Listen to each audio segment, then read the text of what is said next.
Number one, put God first. Put God first in everything you do. Everything that you think you see in me, everything that I've accomplished, everything that you think I have, and I have a few things, everything that I have is by the grace of God. Understand that. It's a gift. 40 years ago, March 27th, 1975, it was 40 years ago, just this past March, I was flunking out of college. I had a 1.7 grade point average. I hope none of you can relate. I had a 1.7 grade point average. I was sitting in my mother's beauty shop. They still call it beauty shops now? What they call it now? Yeah, I was sitting in the beauty parlor. I was sitting in my mother's beauty parlor, and I'm looking in the mirror, and I see behind me this woman under the dryer. And every time she looked up, every time I looked up, she was looking at me, just looking me in the eye. And I didn't know who she was, and I said, she said, somebody give me a pen, give me a pencil. I have a prophecy. March 27, 1975, she said, boy, you are going to travel the world and speak to millions of people. Now, mind you, I was flunked out of college. I'm thinking about joining the army. I didn't know what I was going to do, and she's telling me I'm going to travel the world and speak to millions of people. Well, I have traveled the world, and I have spoke to millions of people. But that's not the most important thing, the success that I had. The most important thing is that what she taught me and what she told me that day has stayed with me since. I've been protected. I've been directed. I've been corrected. I've kept God in my life, and it's kept me humble. I didn't always stick with him, but he always stuck with me. So stick with him in everything you do. If you think you want to do what you think I've done, then do what I've done and stick with God. Number two, fail big. That's right. Fail big.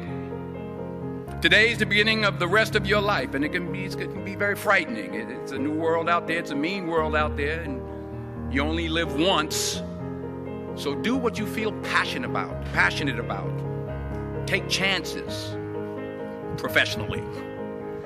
Don't be afraid to fail. There's an old IQ test, was 9 dots, and you had to draw 5 lines with a pencil within these 9 dots without lifting the pencil. The only way to do it was to go outside the box. So don't be afraid to go outside the box. Don't be afraid to think outside the box. Don't be afraid to fail big, to dream big. But remember, dreams without goals are just dreams, and they ultimately fuel disappointment. So have dreams, but have goals. Life goals, yearly goals, monthly goals, daily goals. I try to give myself a goal every day. Sometimes it's just to not curse somebody out. Simple goals, but have goals. And understand that to achieve these goals, you must apply discipline and consistency. In order to achieve your goals, you must apply discipline, which you have already done, and consistency every day, not just on Tuesday and miss a few days. You have to work at it every day. You have to plan every day. You've heard the saying, we don't plan to fail, we fail to plan. Hard work works. Working really hard is what successful people do.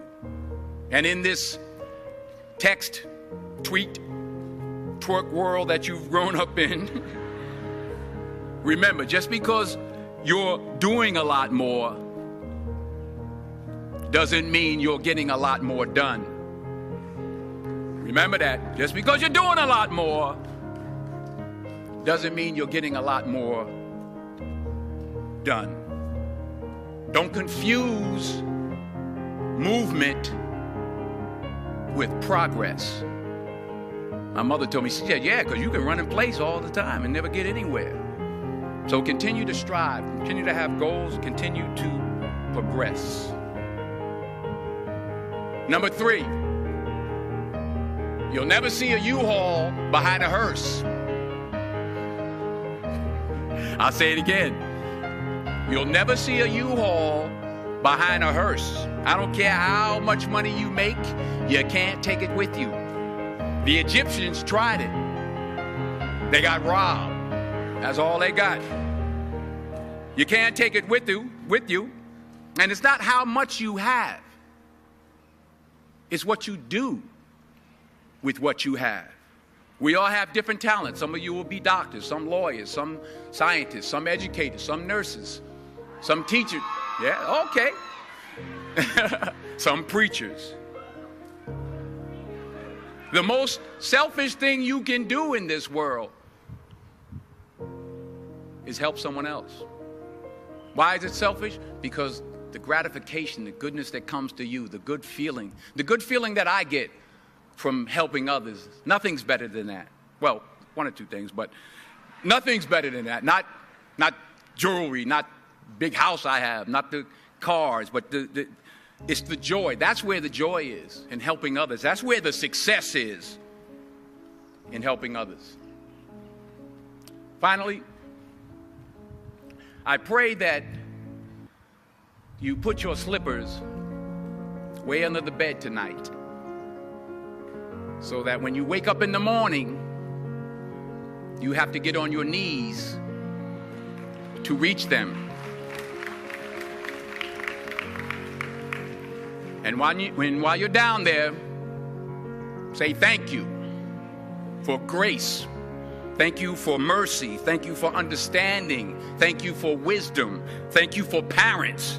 Thank you for love. Thank you for kindness. Thank you for humility. Thank you for peace. Thank you for prosperity. Say thank you in advance for what's already yours. That's how I live my life. That's why I am, one of the reasons why I am today.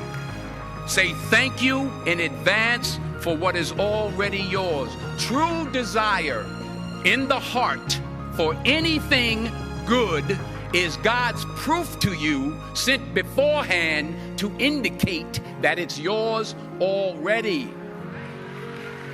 I'll say it again.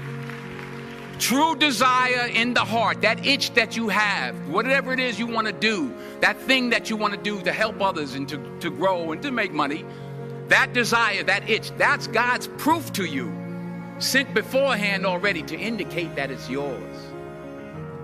And anything you want good, you can have. So claim it. Work hard to get it. When you get it, reach back. Pull someone else up.